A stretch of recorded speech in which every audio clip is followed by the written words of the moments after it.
All right, welcome everybody to day 3 of our 2021 live stream extravaganza.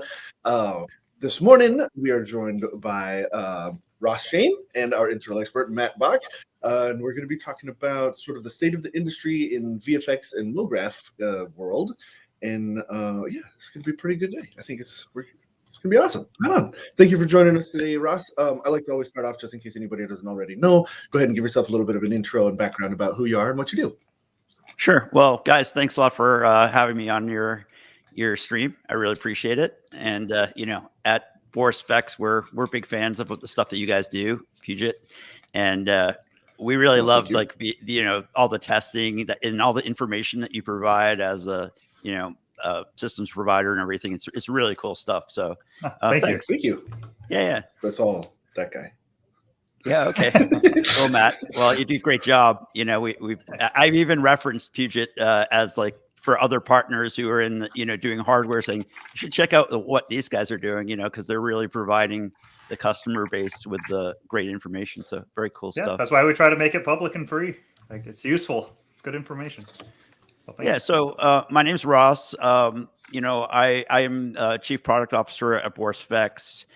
Focusing really on mostly on Mocha and on silhouette and optics. But as you guys probably know, we also make plugins for editing. So we have Continuum and Sapphire, very famous products as well for video editing, motion graphics, and VFX. I live in New York State, and I've been in the industry, almost 25 years. Wow.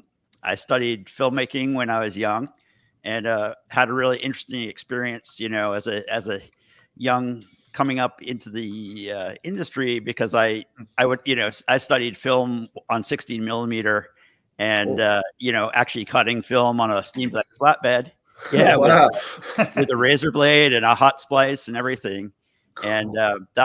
And we had, I worked on an optical printer and was really into scratching on film, tracing film, doing very physical things with the film itself. That was sort of how I personally got into visual effects and graphics. I was just very interested in animation and avant-garde filmmaking and exploring different techniques while I was in film school. And just right around the same time as like desktop computers were coming out, this is like the early 90s. So that's cool. We actually got an Amiga, which is a very early graphics computer. And there's an application called the Video Toaster that would run on Amiga, which you could do cheesy wipes and graphics, and you could program titles and do all kinds of different things. And that was my sort of first experience getting into computer graphics.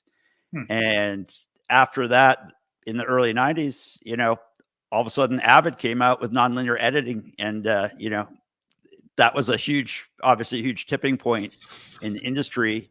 Around the same time, obviously Adobe and, 3D applications are coming out, all sort of converging at the same time, and the computers were getting more affordable.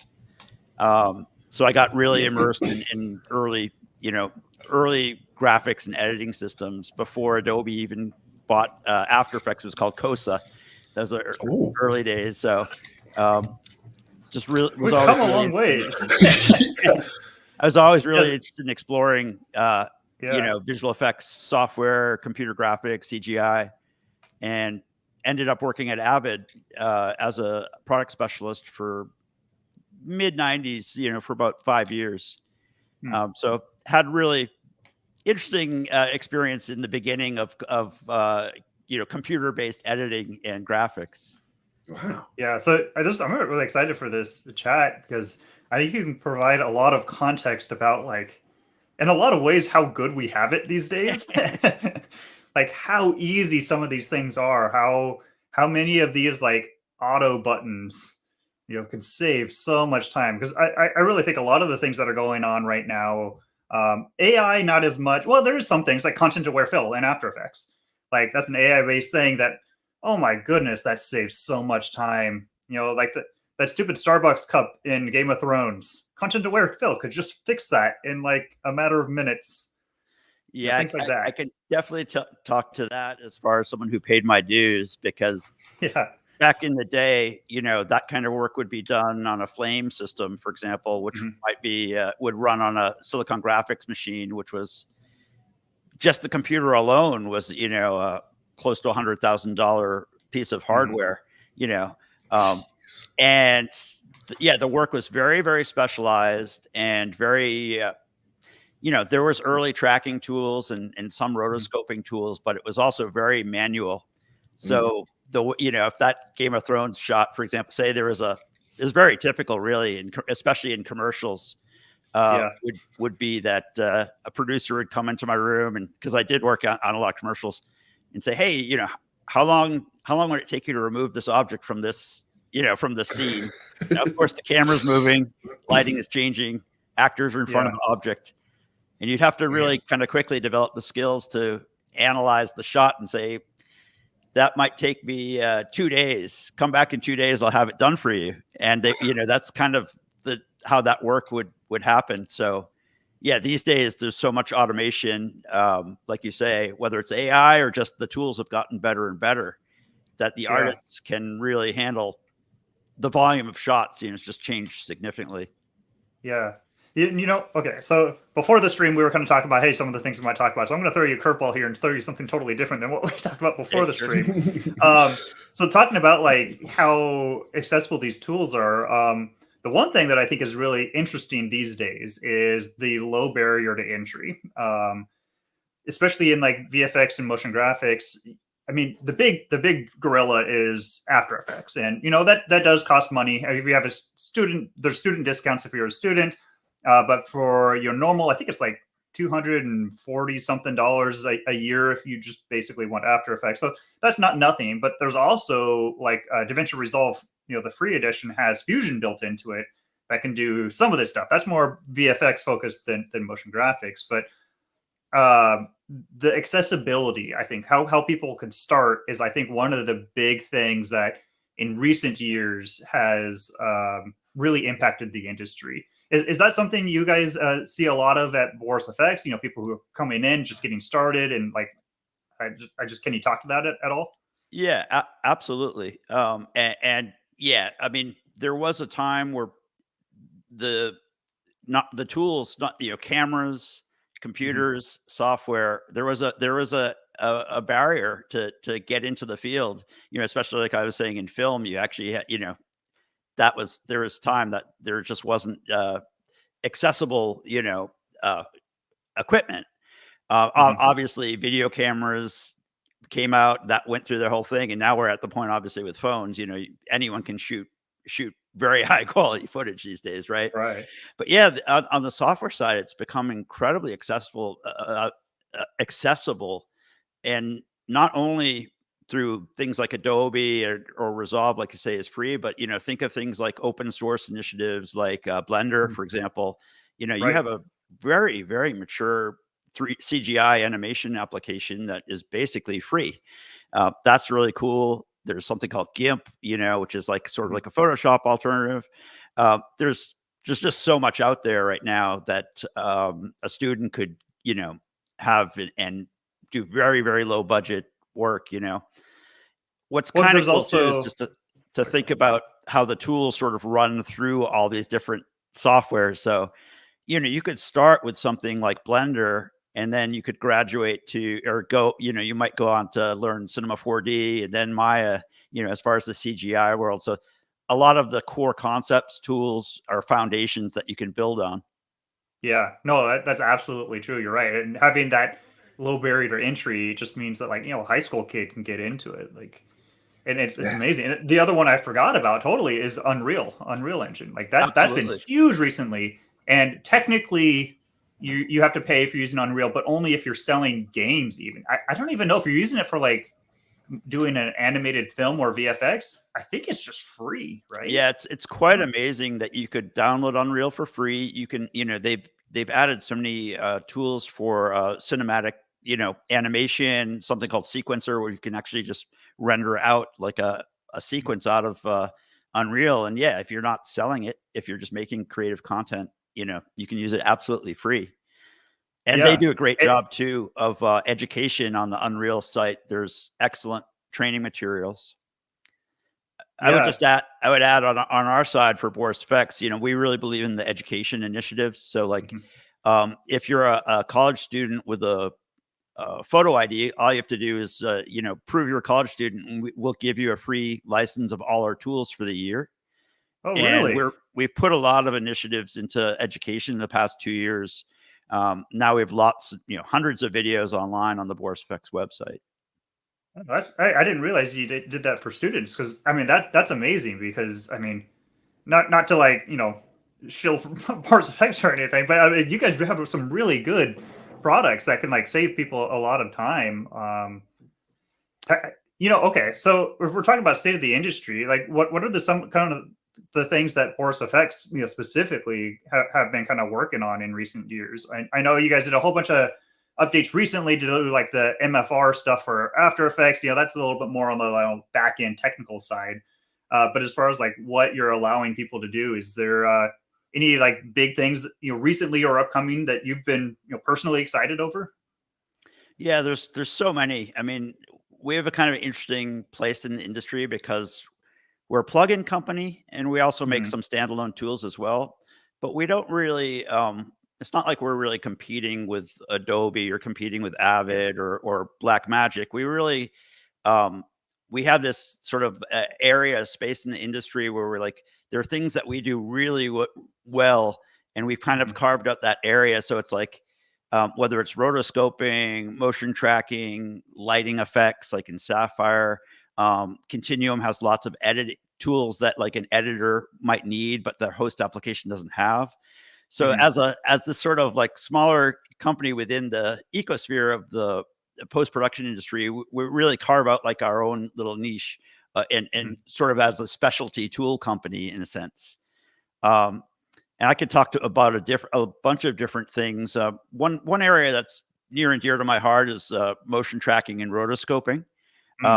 It's a huge part of all post-production, and it's become something that's not just in the high end. It used to be that a high end visual effects oriented film might have tracking and rotoscoping in it, but now everything that you see, I mean, whether it's a commercial, music video, even on Instagram videos, there's a lot of visual effects happening, right? And behind all that is tracking, which is following pixels across the screen, and segmenting or rotoscoping or masking, whatever you want to call it.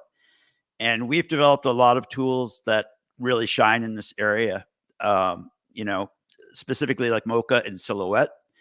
And an area that, one thing that, as far as like in the last year that I'm excited about is we create a relationship with Netflix, and we announced that Netflix has the Post Technology Alliance. Actually, it used to be called the Post Technology. Now it's called the Production Technology Alliance. But essentially, Netflix sort of vets and works with various industry manufacturers on their tools itself and approves it. And it was an interesting process. We applied to get into it, and they accepted Silhouette as the first tool in there as this first specific roto tool. And Silhouette is this kind of unsung hero of visual effects. People might not, when I say Silhouette, you might not have ever used it. Maybe you've heard of it, but it's really used on almost every feature film, like every Marvel film, every ILM film. Behind the scenes, where there's lots of people using Silhouette for rotoscoping and for painting, fixing things. So much when we fix it in post kind of idea of, like you say, whether it's removing that mug from the shot in the Game of Thrones, or whether it's digital makeup and all that kind of stuff. Silhouette is this like tool that's used in so many different productions. And so I've been really excited about working with the Silhouette team internally, and also working with Netflix, because they've been great about telling us how they'd like to see us develop the product for their productions. Right. I've got taking movement back to like more of the industry at large, talk about fix it in post. I feel like we've kind of been going back and forth on things. Like before, a long time ago, you didn't want to fix things in post because it was so expensive. And then we got to the point where it became a lot easier. So we started doing more things. And now we're starting to with the Mandalorian LED walls and virtual production and stuff. It's easier to get things right in camera, oftentimes virtual camera. But even on those ones, it seems like we still have to fix things afterwards. I think you were talking about this before the show. I've heard this in other sessions that I've been on as well. Is like the Mandalorian is like a big proof of concept kind of thing for LED walls and stuff. Yet they had to rotoscope out like a lot of it and change things, right? Yeah. Is that? Yeah, we've worked with some of the companies that have done some of the rotoscoping, on the Mandalorian and other virtual productions. And yeah, virtual production is really interesting because, like you say, it's going back to the idea of practical effects or all on set. I kind of think it's interesting when you think about like the history of film. You think, originally they shot, original very early films. It was like kind of emulating stages, right, where the camera would be fixed and you have your actors on stage and the camera didn't really move that much. And then they got into this point where like they wanted to replace the background, so they came up with like ideas of like rear projection, right? That old classic, like someone's driving. Hey, can you guys? I think my looks like your video might have freaked out a little. All right, let me see if I can stop it and start it. Okay. Okay, it's still frozen. I'm going to do one other thing. Oh, technology. Yeah. Hey, you when you mess with technology, you get technical problems. It happens. Yeah. There we go. Yeah, there it goes. Yep. Yeah. Okay. Sorry about that. Yeah, so we're talking about virtual production, and I was just saying it's kind of cool and interesting to think about like the history of, if you think of like rear projection, where they would literally have a background and you have the guy driving and have this background that's projected by film. And then the next iteration of that was like green screen, where we would take away, software could take away the background and replace the background. And now we're going full cycle where we're putting the physical background back in, but on a screen, now a LED screen. Right. It's very interesting. But what I've heard and some of the people who are working on these projects, there can be a lot of complex technical issues with working in the virtual productions. One of the issues is the moraying on the screen could be a real problem depending on the camera. Angles and lighting. So that's one issue that potentially has to be fixed in post. You have a lot of seams. So the screens themselves are not, it's not fully immersive or 360. So there are seams. And beyond that, so much of this content is mixing CGI with live action, right? So the amazing thing is you might be able to get the real-time lighting, so if it's like Mando in the cockpit and going into hyperspace, you get this real-time lighting, right? But obviously the CGI characters that are in the screen and the elements that are integrated in the screen that need to be integrated, that's going to have motion tracking, have rotoscoping to kind of sell the seamless composite. So yeah, I mean, the nature of all this stuff is, like you say, there's still quite a lot of manual work, rotoscoping, and that kind of thing behind the scenes happening. So, it's almost like with virtual production, whether you're doing LED screens or, I know a lot of it is still just like on green screens and you just have they're trying to tie a physical camera into a virtual space. There's all that kind of stuff too, which I'm sure we'll talk about a little bit more, I don't know, in some other stream. But the thing that I think is really interesting is that with virtual production, it's not taking away very much as far as like the work that's being done in post, really, because there's still all the rotoscoping, there's still all the color correction, there's still all the other stuff. Like, yeah, some things are easier, but other things, it just introduces new challenges. It almost seems like what it's doing is going to take away some of the work as far as like I mean, pre and production level things, finding a set, getting everything all cleaned up, timing things, because now you can do a sunset picture or a sunset, thing at any time of the day over and over and over. And you don't have to like be there right at sunset. So a lot of those things, it seems like, is where it's going to help.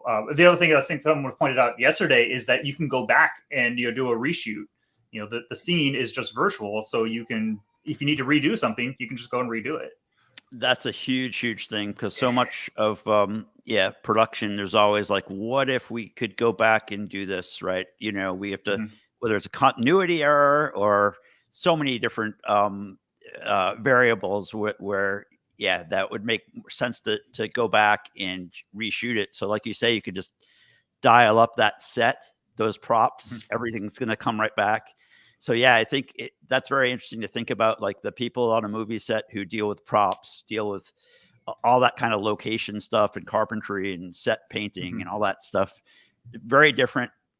At the same time, it's opening up a lot of great new job kind of titles and different roles, because now you just need more people who can use Unreal and can do CGI modeling and texturing and lighting and that kind of thing. So it's actually very positive for the VFX artists and graphics side of the industry. I think you mentioned doing reshoots and stuff. I think it's kind of similar. One of the things that kind of blew my mind recently was I think Netflix produced the movie Army of the Dead recently, and the actress Tig Notaro completely, like, they pasted her in after the fact. They completely wiped out the original actor and kind of pasted her in afterwards. And I'm not That's super so picky. much work.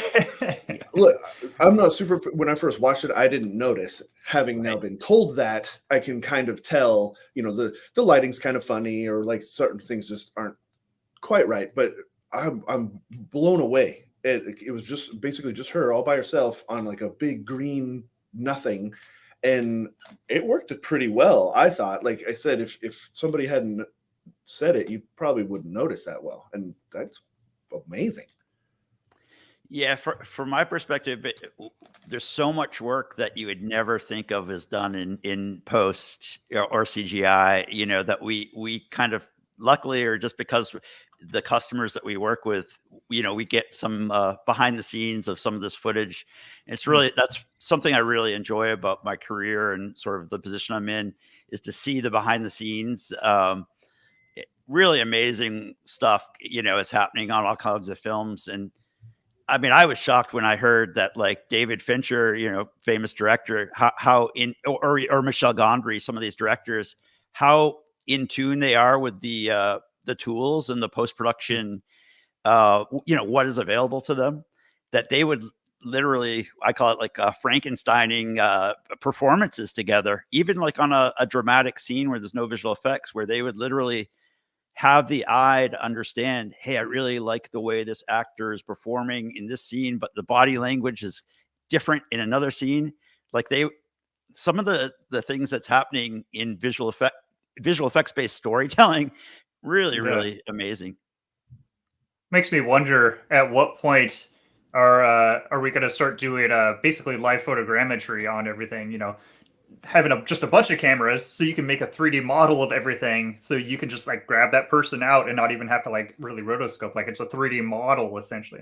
That's a lot of data. Like, I know we're nowhere near that, but that would be pretty darn neat if you could just do that. You'd have your high quality video from the front, but then you actually have a full model. Like, oh, that'd be amazing. Yeah, I mean, there's a lot of initiatives happening right now, and there's like, Microsoft, mixed reality studios and lots of different things, both on the high end and the low end, that has dramatically changed in the last couple of years. So yeah, it's definitely very interesting to think about that and sort of the virtual human stuff that's happening. Yeah. Well, and there's all this stuff from NVIDIA with the Omniverse things that they've been working on. Some of these topics are probably better because at one, we're doing an AI one, right? Sure. Houston, and AI. Yeah. So might leave some of those deeper AI stuff for that one. But I mean, it is kind of interesting. though it like usually like kind of virtual people or metahumans, right? Like with Unreal, we are getting. I think we might be a little closer than Matt you might think to almost fully digital actors. I know they tried to do that. Like I think it was in 2012 or something, or that first Final Fantasy movie way back. It was all CG people. But when you have things like in the Avengers Endgame, where like the time suits are CG, they pasted those in after the fact. Yeah, you couldn't tell. But then you also start rubbing up on things like deep fakes or what do they call it when they make kind of an older actor look younger, and those sorts of combinations of technologies. I feel like we might not be so far off as to having, Samuel L. Jackson forever kind of thing. It's definitely really interesting. I mean, although our current shipping tools are not using AI, many of our tools are actually used quite a lot in the de-aging. Some of the deep fakes and AI solutions are really, really incredible, but they don't really allow the artist to kind of finesse or make creative decisions. Sort of like you can kind of go down a road where like either it works or it doesn't.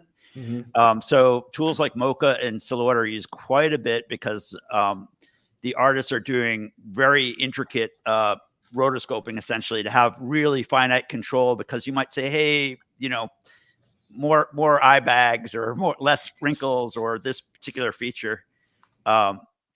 And that's work that is traditionally has been done in CGI, but with the deep fakes or with some of our tools, like our new Power Mesh tool, which is like a mesh tracking tool that can track skin. That's a cool one. I like that. It's really cool because it allows an artist who might not have the access to 3D or the time, or a project that might not have the time to go to a full 3D CGI solution. They can do that kind of intricate face reconstruction or digital makeup kind of work. So yeah, it's pretty fun stuff. Yeah, I think one of the things you were saying there is basically that AI, I feel like, is a huge buzzword right now. Like I know even like Adobe calls some things AI, and it's like, is that really AI?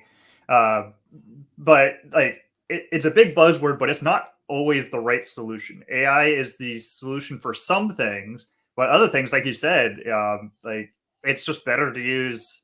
I wouldn't call it traditional methods, but like we know what has to be done, and you have a lot of code that does it, and it does it really, really well. Like AI is not just the end all be all, of everything. It's certainly not yet. I mean, there's super exciting stuff that's happened and still happening with, like for example, Adobe has the Roto Brush, right? Or Resolve has their own version of rotoscoping. I forget what it's called, the Resolve one. Magic Mask? Yeah, maybe it's Magic Mask, and Autodesk Flame has a version of this, and that's all. It's really cool stuff. And again, when it works, it's great. And it might be, it might save you time, even just for previs, because you want to see your composite, you want to see your actor who's not shot on a green screen interacting with other elements. So being able to get a very quick rough matte, that's awesome. But if you're watching a Netflix show and you pause, you would never see some roto edge, right? You would never, you might actually. Some of you will. But that's the quality that we expect as viewers at this point. Like you're talking about the Avengers, you would, some of the matting that you see in the old Star Wars, original Star Wars films, that doesn't pass our view or our expectations these days.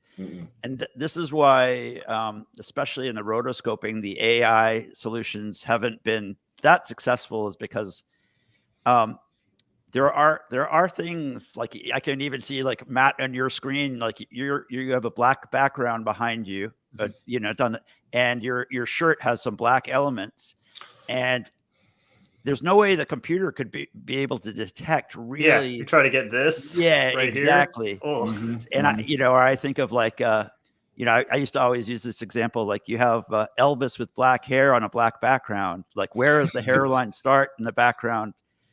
And these are kind of just hair itself. like Houston's beard, like getting all those little hairs, like that's terrible. Yeah, and for these are that. things as humans that have very complex understanding of. Even if we can't see it, we kind of intuit where that Mhm. edge should be, where the AI approach, based on training sets and lots of different variables, it can get close, but it's still not perfect. And the other thing that's also very interesting is it might do a proper guess on one frame, right? But Mhm. holding that temporal consistency on the edges has been an area in AI that hasn't been really solved yet. So again, that's Interesting. why a tool, some tools that have splines, right? Defined edges that can kind of animate across time. That's still sort of like the end all way to properly segment things or across time right now. So yeah, so No, the yeah, AI I stuff totally is agree. really cool. We've actually been looking at it, had some discussions even this morning about it. Hey, We have some R&D happening, and we definitely hope to productize some of these ideas in the future. But my goal is someone who sort of specializes in like designing tools for certain kinds of users. The users ultimately need control. So I Mhm. would hate sure. to I would hate to go down a path where we say, hey, this tool solves your problem and that's it, where you can't actually get in there and touch it, fix it, correct it, because ultimately, like, the artist has to make sort of the final decision where that edge really lies. Right. Yeah. I mean that's kind of the 80% solution, right? If it Right. can cut out, if it can get you almost there, like almost good enough, and then you can tweak it. That's I agree. I think that's the right angle to take, because until it has a lot more time to kind of grow and evolve, you wouldn't want to just put it all on that and say, okay, well, let's hope for the best. Yeah, I mean, we already have an excellent solution with like planar tracking, which is one of our core, areas of expertise, where we can That's we can super cool. track lots of different objects, and then we can link splines to those edges. And over time we've done things like edge snapping and magnetic masks and some really cool stuff there. So I think, like, in the future, kind of adding in an AI component would be really, really cool. Yeah, definitely. I like seeing where So that kind of stuff is heading. yeah. So you mentioned previs a minute ago. That's another area that I think is really interesting with VFX recently.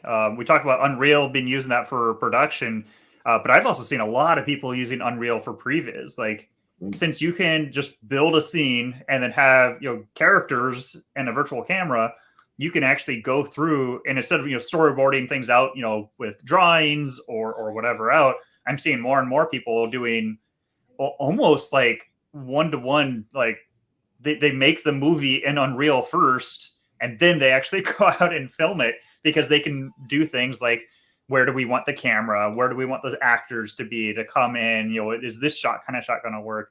I know that's not something directly to Boris effects, but is that something you also see is like becoming more as like higher quality previs before even a shot goes on, like the quality is just getting better?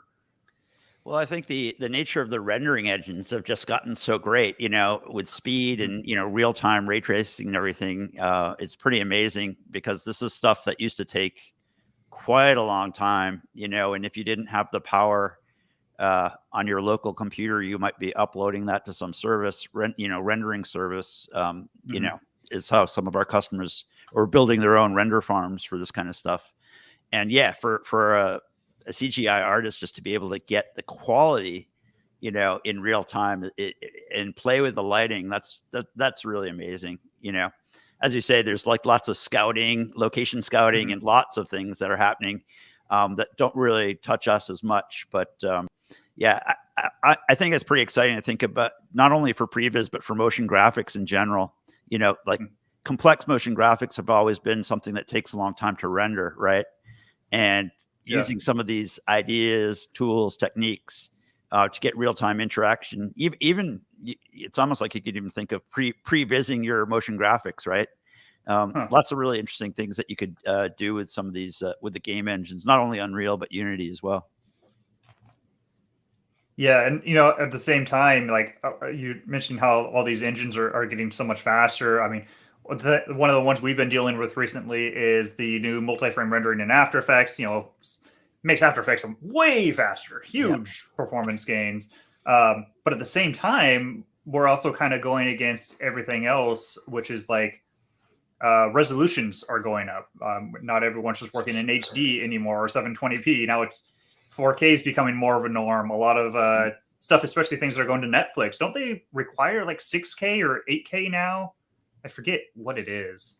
Yeah, I mean, almost everything is being produced in 4K as far as post in 4K. But I think there is some that the actual acquisition is even higher. So Wow. Yeah. Very So interesting. we're definitely like the Yeah. tools are getting faster and better, but we're also putting more on their plate. That's the thing. As things improve, we tend to fill in those spaces with just cooler, better, bigger, flashier. Yeah, the speeds have been great. It's happening. As far as to touch on the MFR. Yeah, I mean, most people probably know. If you don't know that, Adobe, it's in beta right now, the After Effects MFR, which is multi-frame rendering. And, in a very basic way to think about it is so many customers are always like, I bought this expensive computer. How come it's not taking advantage of my heart? This piece of software is not taking advantage of my new computer. And so Adobe, they did pretty amazing work, they basically rewrote After Effects in a core way to much better take advantage of, multiple CPUs. And as a partner, we work closely with Adobe, and they let us know this was coming quite a long time ago. So I'm really happy to report that, like, right now, our products, they support MFR. So Mocha Pro, Sapphire, and Continuum, the versions that you could download today, they actually support the Adobe beta. And as soon as Adobe ships that public version of After Effects, we're ready to go. And the speeds, I was just looking, the speeds that we're getting are pretty staggering. Just to give you an example, we have Continuum, which is our one of our flagship plugin collections that would runs in a Premiere and After Effects. Inside After Effects, we have a plugin called Beauty Studio, which is for skin smoothing. Okay. Very, very, especially for reality TV and kind of hitting that. You just mentioned the high resolutions, and when you're documentary, you're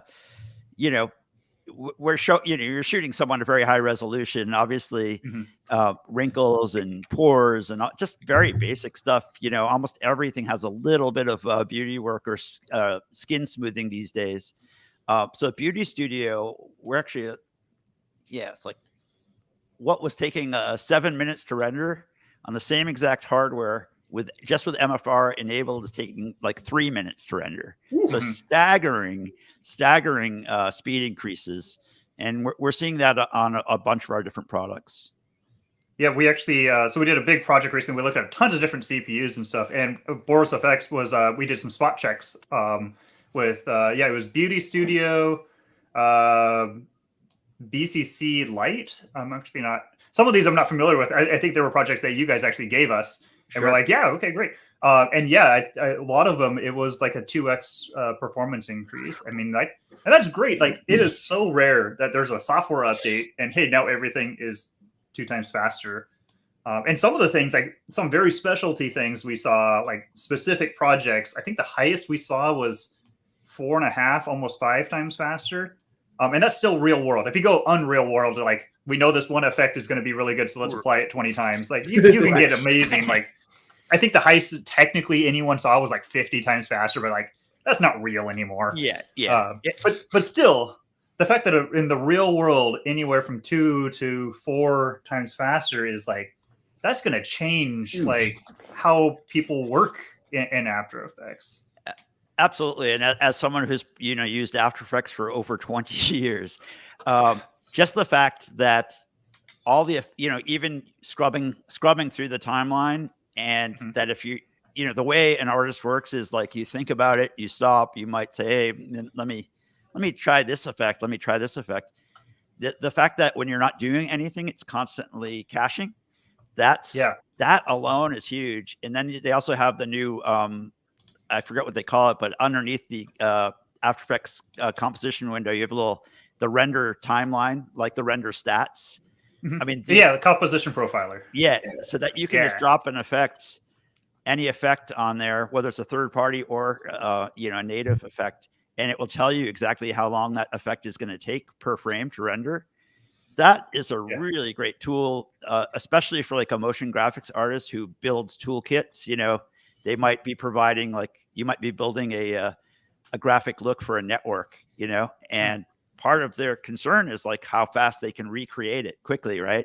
So to be able to optimize your composition based on that profile, it's very, very cool. Yeah, I hadn't thought of that. Yeah, and that's the kind of things like. There are things that are like workflow based or tools that can do a very specific thing, like you mentioned, like your Bokeh Planar Tracker and stuff like that. Saves so much time and is like revolutionary for people doing that thing. But this is more of a across the board. Anyone who's using After Effects is going to make their workflow faster. Which we've talked to people. It's time savings, but it's also a like. You can stay in your creative space. Like when your computer is waiting on you, you're not waiting on your computer. You get bumped out of that creative flow a lot less often, which I think is huge in these kind of things. Like you're saying, like apply this effect or that effect, being able to do it and have it like show faster it's just a huge deal.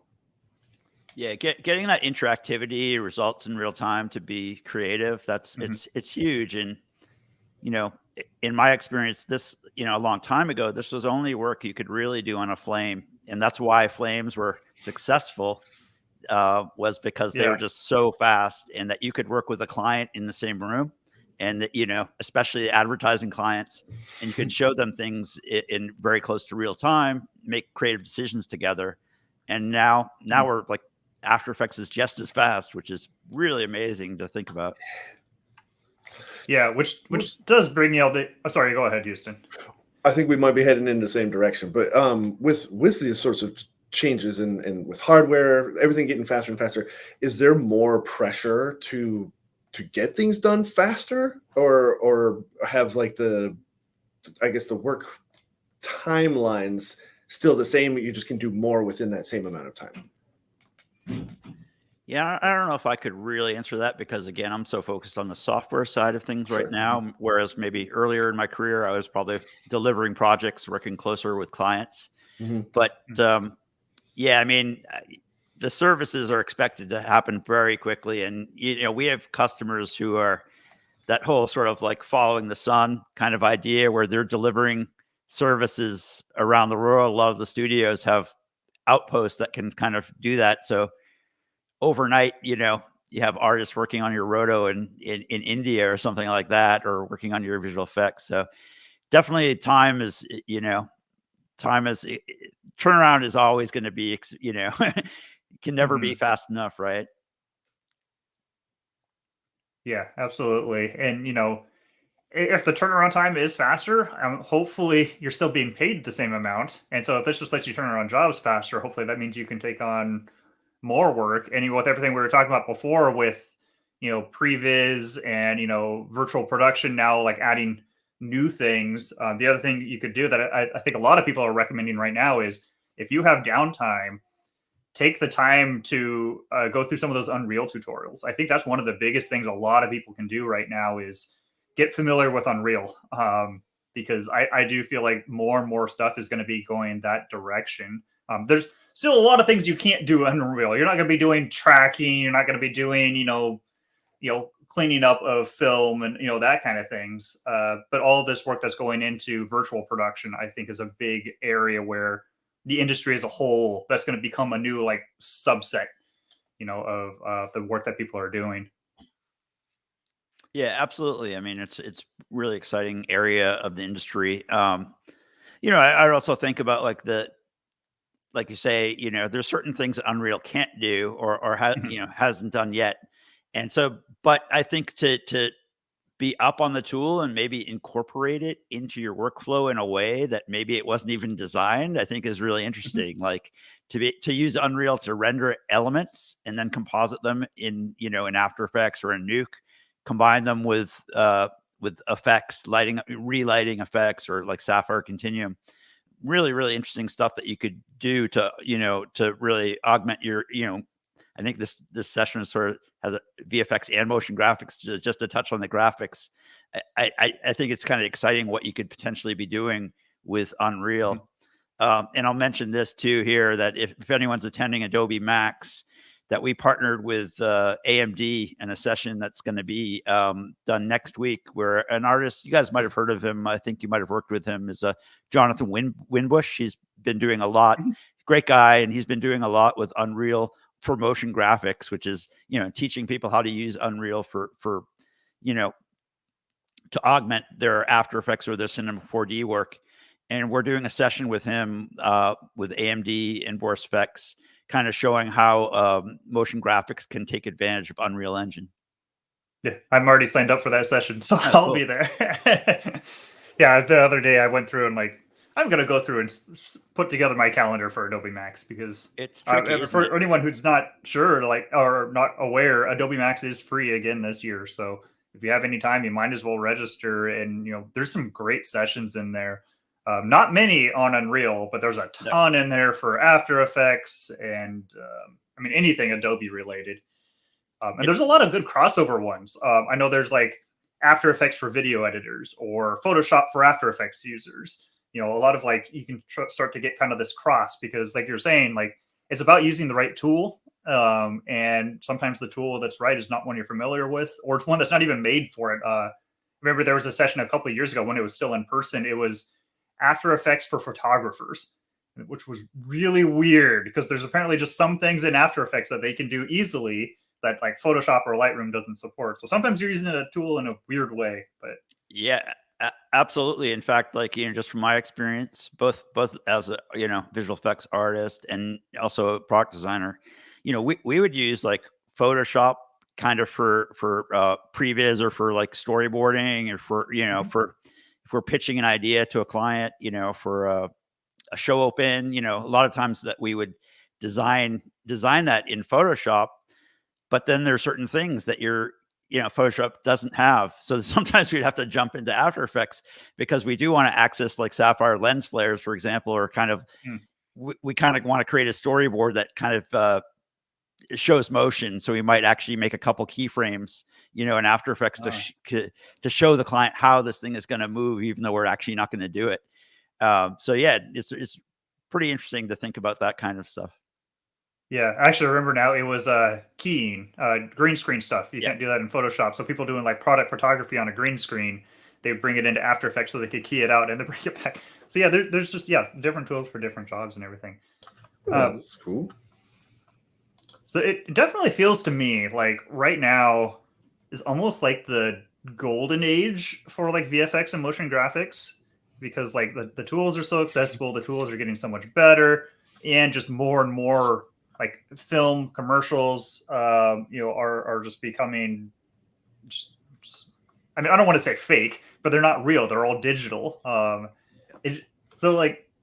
don't really quite know where I'm going with this as far as a question goes. This is more of a statement, but it seems like if someone is interested in VFX and motion graphics, now is really the time to get into it.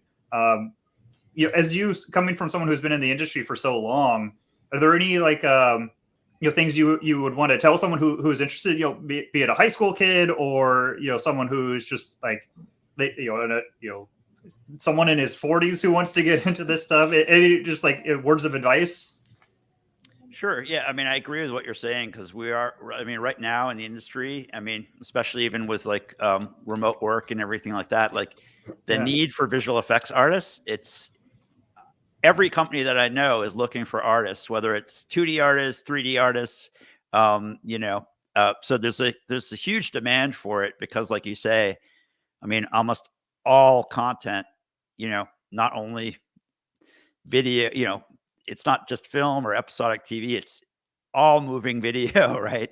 Or even games for that matter. But, everyone's looking for visual effects artists. So it's definitely a really good time to get into it. And kind of going back to what you said earlier too, it's like there's so much accessible tools, and as far as I do. Just earlier this week, I actually spoke to some students at a college, and yeah, I mean, I would encourage people to start with the fundamentals, and I think it's very easy at this day and age because there are so many one-click solutions. There's so many you can achieve a look very, very easily, and so I mean, you just take something like color correction, or take something you could take any of the foundations: color correction, keying, tracking. I think it's really important to kind of, before you get into some of the automatic solutions, to learn the real core concepts, because those are concepts that will translate across different types of software. It will also translate across different roles in your career. So, for example, being able to cut masks and really understanding the core concepts of masking and rotoscoping and tracking, that's a foundational area that you could take that and work as an assistant editor. There's need for that in editing. There's need for that in motion graphics. There's need for that in visual effects. So like focusing on core fundamentals is always like a really good way to go, and try not to get too wrapped up in like the newest, glossiest, like, automated tool or look and feel, because these things, especially in like motion graphics, sometimes these things become trends, right? So you don't want to go too far into like a trend, and kind of like always focusing on the foundation is what I would recommend, a young person start with. And again, that could be applied across, it's also like, what are you most interested in? If you want to work on Pixar films, then you need to, it's things like, lighting or animating, and, really going down into like very specific areas. Yeah, I totally agree with you on that. I tend to do a little bit more on film than VFX and motion graphics, so I'm a little bit deeper there. So usually my examples come from there, but it's like all these people selling LUTs, lookup tables to make a video look a certain way, and it seems like most people who do this stuff work professionally. I don't want to say they scoff at those, because they do still have their place, but usually if someone's learning, don't just buy one of those preset packs and apply it. Learn how to do it, yourself, because you can make all of that stuff yourself. And so if you can do it yourself, then you understand why it's doing what it's doing. You can make tweaks to it, because, things don't always work. Those one-click auto buttons are not always going to work. So then you can actually make it work and do what it needs to do. Yeah, color correction is perfect example, because it's like, there's foundation techniques to learn, whether it's to properly balance the shot, or whether it's to kind of like, creatively color correct, color grade a shot. But learning the techniques will really, really help you. You certainly, I find like the LUTs and stuff like that, and we have a lot of looks across our product line as well. But being able to understanding the core concepts, super important. Yeah. And again, those have absolutely their place. But understanding how they work, because a lot of them, like, you have to do your color correction first before you can do the grade, or else it's going to look different from shot to shot anyway. So using them as a way to learn is a great way, because then you can normalize all your footage first, and then slap these LUTs on to get a specific look. And I mean, that's just one example. All this like automatic rotoscoping stuff, that applies to being able to do it by hand. Sucks, and it's terrible, and it's awful, but it is a good skill to have. Absolutely. I want to grab this question from Tim Schumann on YouTube. He says, how excited is everyone about the new M1 Max integrated GPU? I imagine it's going to have a huge impact on all things VFX work. I'm curious, I didn't follow real close the whole Apple announcement stuff, but just in general, the whole move to ARM and that sort of thing. I'm curious how that's really going to change things. If you have any insight there.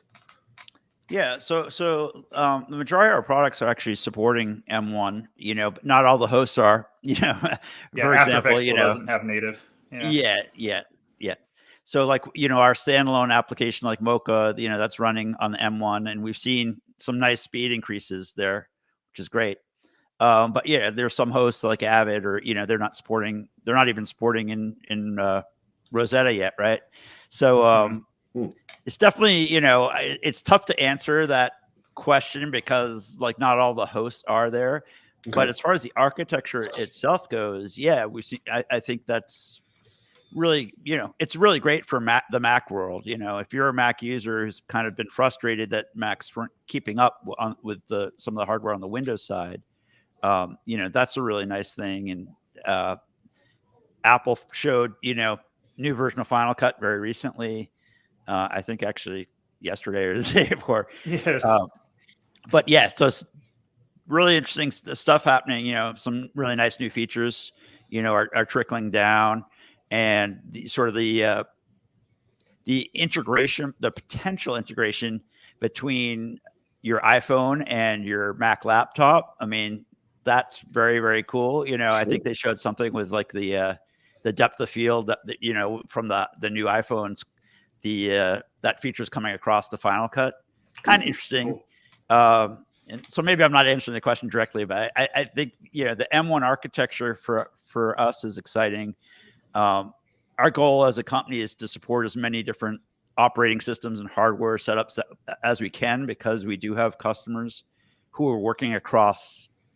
I mean, we have customers working on the very high end, like on the Mandalorian at ILM, and then we also have customers who are using our tools for wedding videos. So, and those customers have wildly different needs for hardware support, and so it is our goal to pretty much support the whole ecosystem.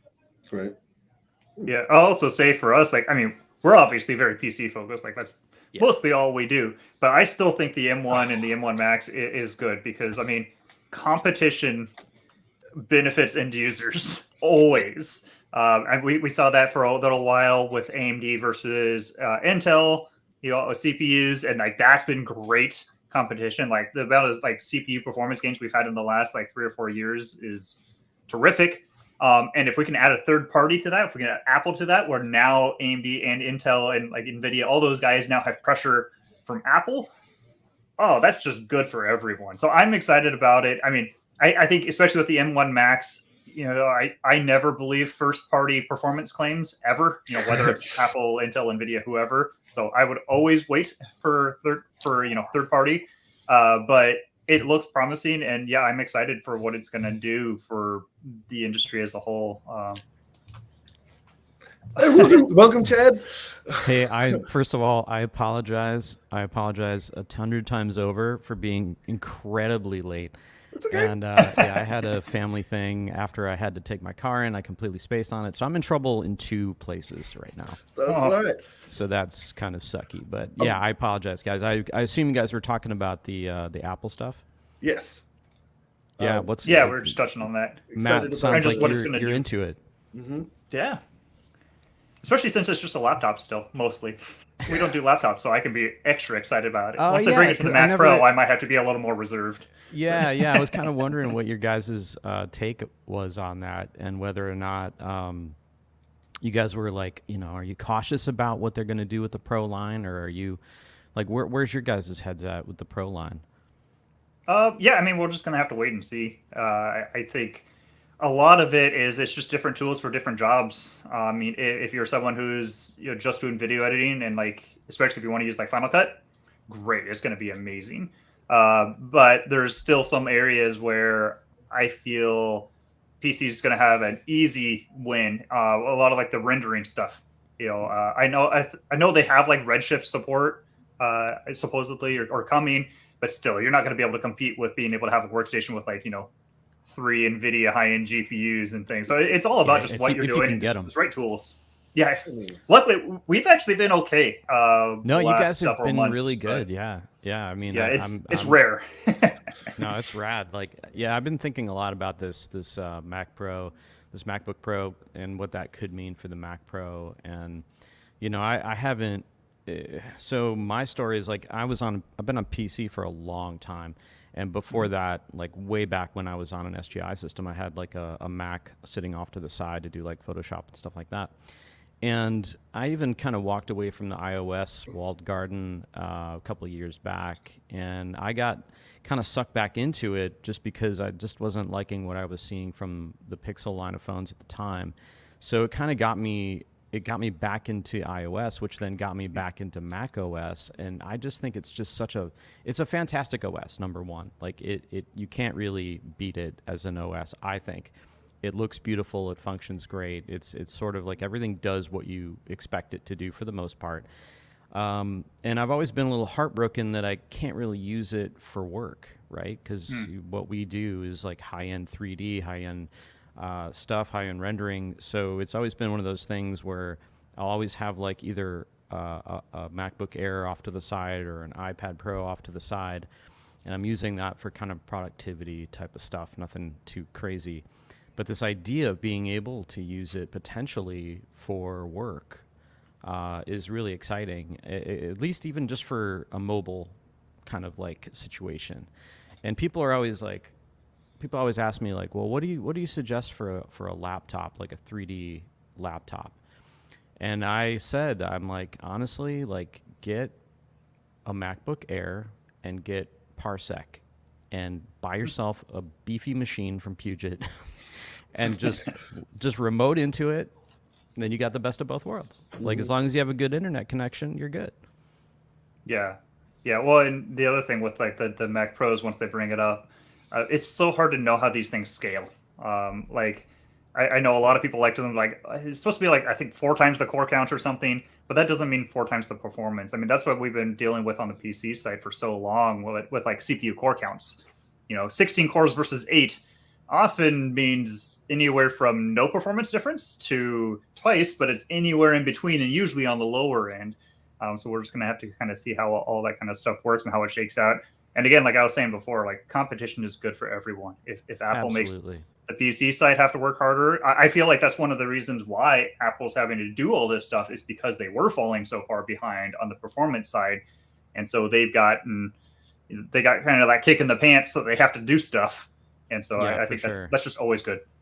Yeah, there are a lot of customers sitting on old hardware. I mean, we see it all the time. We go into a broadcast site, where you have 100 editing systems, using either Avid or Premiere, or most of them actually have both. But they're using very old computer hardware. So they definitely need to do it. Yeah.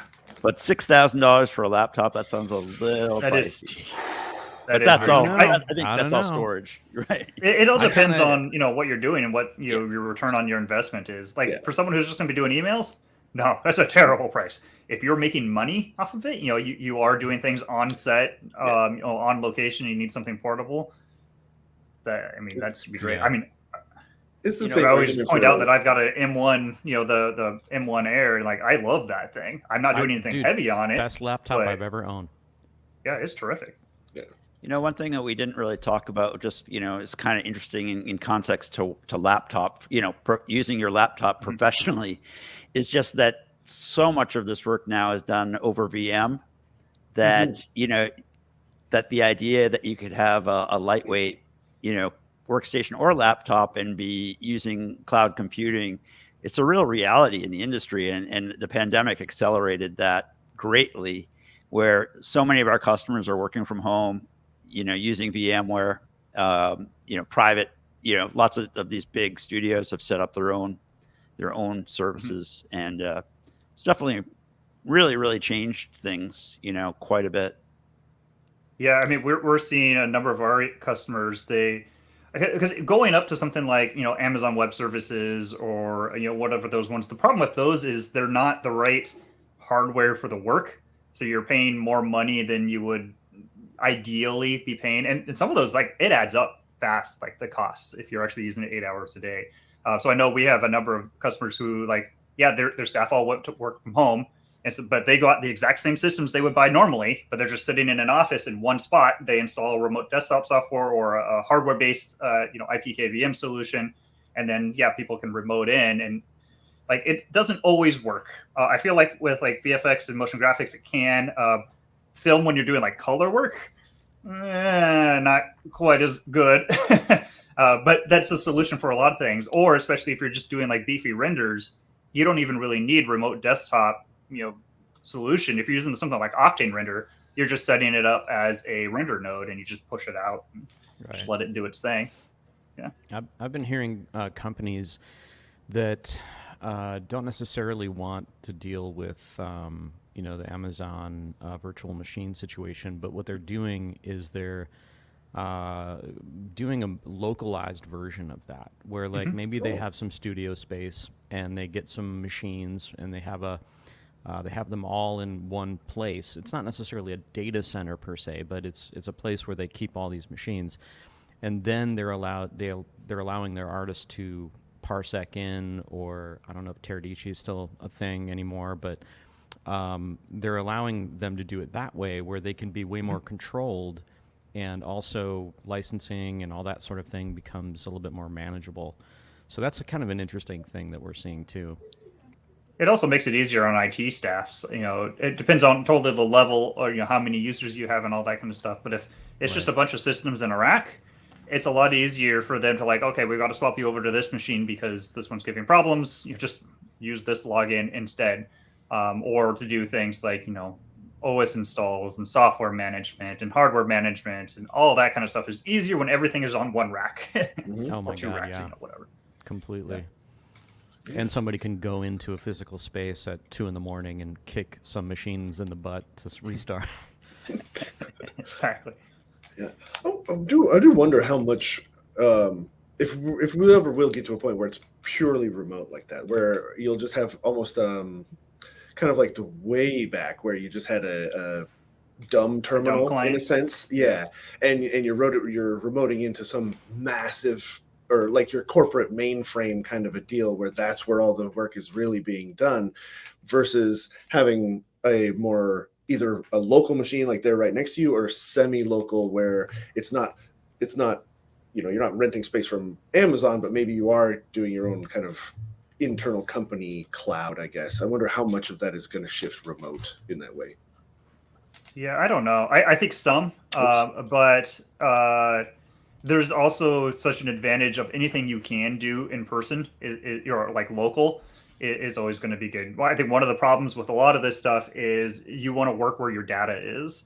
And if you have to push a bunch of data over the internet, especially in the US where our internet is frankly terrible for most people, if you have to push all that, especially in like film where you could have like 2 terabytes of stuff, like that's a nightmare. Doing like a render, like a 3D render, usually you actually don't have a lot of like actual data, so it's okay to push it. If you're doing like an octane render kind of thing, you don't actually have a lot of data. So you have a lot of data coming back.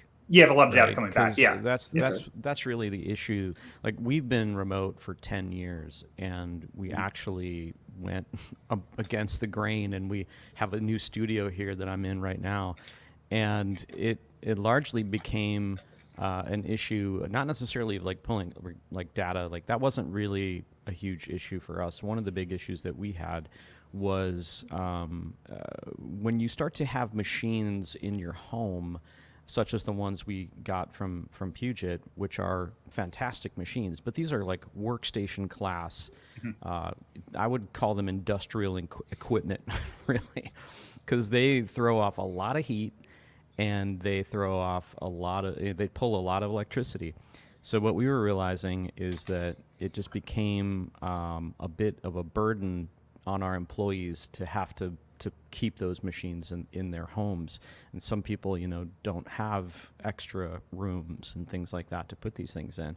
So that, on top of the fact that, we needed a place to bring up new talent. I feel like I'm taking this in a different direction, but it became less about the data, which is definitely an issue for us too, because one of the things that we've been on Google Workspace and doing everything through Google Drive file stream as a company. So we're pushing and pulling lots of files around, and getting back to the work from home thing, that was also an issue too, because a lot of us, just have home internet, right? And we don't have gig, and yeah, it's spotty at best. It's expensive, all that sort of thing. And when somebody on the project you're working on kicks off a render, and they're rendering like maybe 300 to 500 4K EXR files, and all of a sudden everybody's computers are like syncing all night, like taking up all this bandwidth that they might not even hit that file at all. They might not ever need it. Somebody on the team might just be aware of it. But yeah, these are all issues that are just not really talked about that much. I feel like it's all really interesting to me to see how other people are solving these problems. Yeah, I mean, I think on the VFX side, like I was saying, like I think the pandemic kind of accelerated the plans of a lot of companies who might have had some VM solution, but they weren't really using it across the entire, enterprise. But now, I think it forced a lot of companies to get into that very quickly. So, I mean, we definitely have, major customers who are, their artists are still working at home now. They're using Nuke. And maybe they're not editors, so they need to play a half hour, a 4K, play it back in real time, and the interaction that you need as an editor across, when you hit stop and edit in advanced frame, you want it has to be, it's got to be very, real time. very It's gotta be interactive. But if you have some frames cached and you're doing rotoscoping or doing compositing, it's not as crucial that you're not looking for like this like real-time button to screen kind of interaction. So I think a lot of the work actually did translate pretty well to the VM system. So it's definitely a reality, and it's a lot of these, we talked to many customers who say we're not going back. Now they've proven the security issues that they were always so concerned about. They've proved they can kind of work contain, and their artists can work from home. And so yeah, it's obviously every different company and different workflows different, but yeah, it's certainly happening. Yeah, that whole situation is really interesting. I know a lot of people that are like, "Oh, I don't want to go back. I don't want to. I'm not cool going like back." This. Yeah, I mean, same. so I will come back to me in 5 years. Sure. Mm-hmm. Come back to me in 5 years, because I've been doing it for a long time, and just recently went back into a studio. And there's a few things that I think there's like this, like almost like a newlywed phase that everybody's in with it right now, where it's like, oh, this is great. I can just go for a walk, and I can play with the dog or whatever. And what I found is that there's one major thing that just hasn't been addressed that nobody's really talking about, which is this idea of new talent. How do you bring up new talent? How do you intern? How does an intern work in a fully remote environment? How do they learn? How do you train them? How do you bring up that new crop of people? How do you shadow someone? Exactly, Sure. exactly. And I'm dealing with that now. That's one of the reasons I got the studios. I have a new employee that I've been training, and I can tell you right now, he has accelerated so much faster since we've been in the same space than I had been mentoring him for close to a year before that. And it's been exponential, I got to tell you. And so a lot of these companies, I think, are just in this phase where they think that their workflow and everything is as it is right now, like a freeze frame. Like, oh, it's great. We love it. Yeah. But nobody's thinking about this like future place. And I'm sure they'll solve it somehow, but it is something that I think people need to think about a little bit. Totally valid VR. point. Like I've been remote for I've been remote for almost 15 years now at this point. So it's not new to me, and we've used over the time. I've used every different kind of screen sharing and chatting and solution there has been. So, but I certainly miss travel. I miss the human interaction greatly. So I'm looking forward to seeing people in person. Me There's too. a- That's why there's- I was sad about NAB. Yeah, It's like, yeah. I wanted to go to NAB. There's definitely something to be said about that in-person interaction. I come in once a week normally, and there's just such a better just conversation, ideation, right? Like you can have those, some cool idea pops into your head while you're just kind of shooting the breeze or kicking some ideas around that I don't get when I'm at home, just focused on kind of like my daily tasks. And I think that kind of helps to support your point, Chad, where that in-person work is much quicker. You can just work faster almost, or at least some of the more creative parts of things is a lot easier. I think timelines have to, in some ways, I think a lot of people thought that timelines were going to somehow get accelerated in a remote environment. And in a lot of ways they do. But in some ways they need to expand, because now if you're having to give feedback in more of an asynchronous way, a lot more writing, a lot more spending time poring over notes and making them digestible in written form, that takes more time than just walking over to somebody's desk and saying, hey, can you try this? Or maybe we do Exactly. that. And that takes a little bit more time. Now, that time you could say is a wash because they don't have to commute and all of the other benefits of work from home. But I do think I think a hybrid approach is best, in my opinion. I think, a few days in, a few days out is a good idea.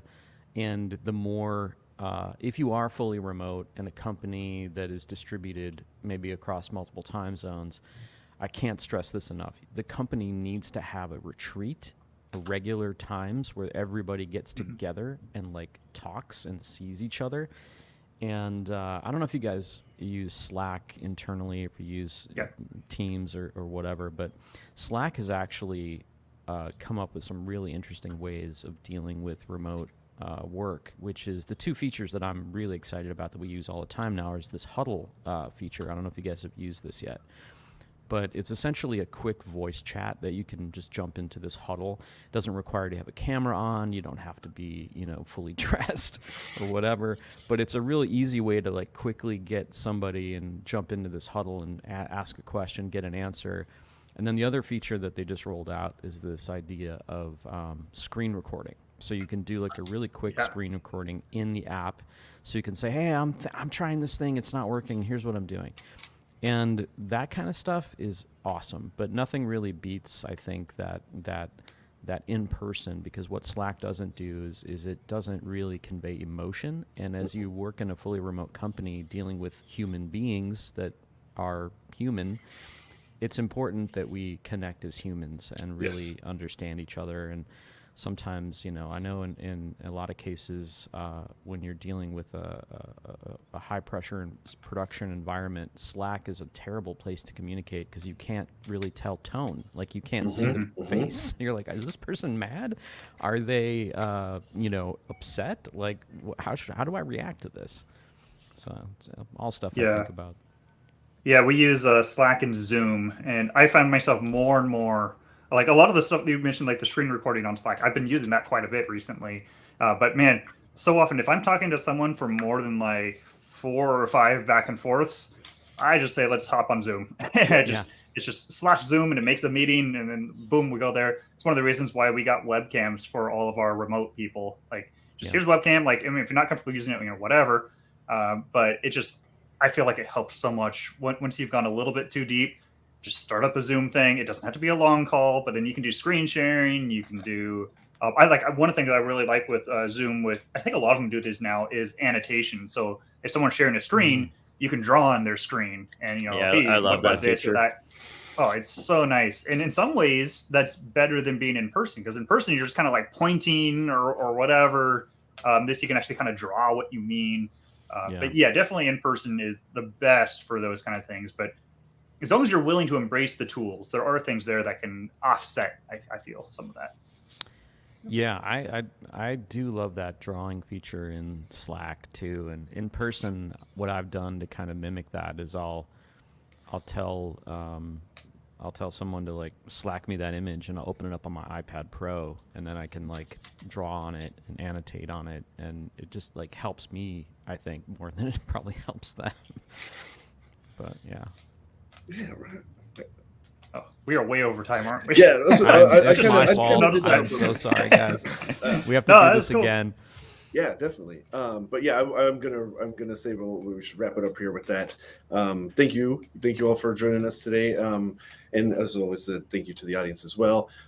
This was really cool. I love being able to do this because I learn quite a lot and I get to see more than I would otherwise. So I appreciate it a lot. Thank you very much. Thanks for having me, guys. It's fun. Yeah, right on. And do stay tuned for the audience as well. We're coming back at 1 p.m. Pacific time. We're doing, I think this one is AI for post-production. Matt and I will be back with that with Nico from Corridor and Jeff Greenberg. Yeah, that one's going to be pretty cool too, because there have been a lot of cool advances in AI and things like that. So stay tuned, 1 p.m. today, Pacific time. And also through the rest of the week, we have a lot of great content for our 2021 live stream extravaganza. And we'll see you all next time. Thanks, you guys. Thanks, Sid.